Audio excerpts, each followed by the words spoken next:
नमस्कार। श्रीमद् भागवत गीता प्रथम अध्याय विषाद योग श्लोक 31। न च श्रेयःनुपश्यामि हत्वा स्वजनमाहवे न कांक्षे विजयं कृष्ण न च राज्यं सुखानि च।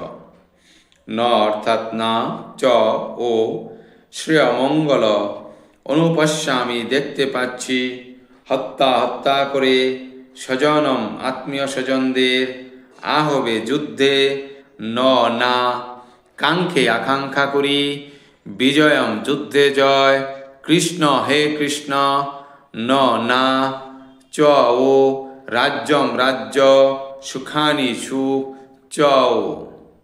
অনুবাদ: হে কৃষ্ণ, যুদ্ধে আত্মীয় স্বজনদের নিধন করার মাধ্যমে কিভাবে মঙ্গল হতে পারে আমি তা দেখতে পাচ্ছি না।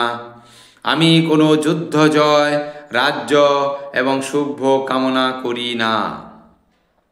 তাৎপর্য: বিষ্ণুই যে তাদের প্রকৃত স্বার্থ তা না জেনে বদ্ধজীবেরা দেহগত সম্পর্কের দ্বারা আকৃষ্ট হয়ে সুখী হতে চায়।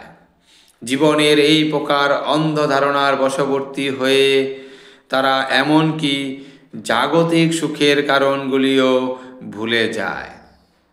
এখানে অর্জুনের আচরণ থেকে মনে হয় যে তিনি তার ক্ষাত্র ধর্মও ভুলে গেছেন। শাস্ত্রে বলা হয়েছে, দুই রকমের মানুষ পরম শক্তি সম্পন্ন ও উজ্জ্বল আলোকে উদ্ভাসিত সূর্যলোকে উত্তীর্ণ হন। তারা হলেন শ্রীকৃষ্ণের আজ্ঞানুসারে যুদ্ধে অবতীর্ণ হয়ে রণভূমিতে প্রাণত্যাগ করেন যে ক্ষত্রিয় এবং সর্বত্যাগী সন্ন্যাসী, যিনি অধ্যাত্ম চিন্তায় গভীরভাবে অনুরক্ত। অর্জুন তার আত্মীয় স্বজনদের প্রাণ হনন করা তো দূরের কথা, তার শত্রুকে পর্যন্ত হত্যা করতে নারাজ ছিলেন। তিনি মনে করেছিলেন তার স্বজনদের হত্যা করে তিনি সুখী হতে পারবেন না, আর তাই তিনি যুদ্ধ করতে চাইছিলেন না। ঠিক যেমন মানুষ ক্ষুধা না থাকলে রান্না করতে চায় না, এবং তিনি স্থির করেছেন অরণ্যের নির্জনতার নৈরাশ্যপীড়িত জীবন অতিবাহিত করবেন।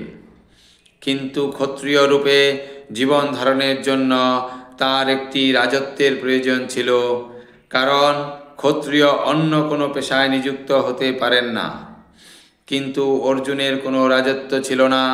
তার পিতার কাছ থেকে উত্তরাধিকার সূত্রে পাওয়া রাজ্য উদ্ধার করার জন্য অর্জুনের একমাত্র উপায় ছিল তার জ্ঞাতি ভ্রাতাদের সঙ্গে যুদ্ধে লিপ্ত হওয়া, যা তিনি কখনো করতে চাইছিলেন না। তাই তিনি বিবেচনা করেছিলেন যে বনে গমন করে নৈরাশ্যময় জীবনযাপন করাটাই তার পক্ষে ঠিক ছিল। ধন্যবাদ।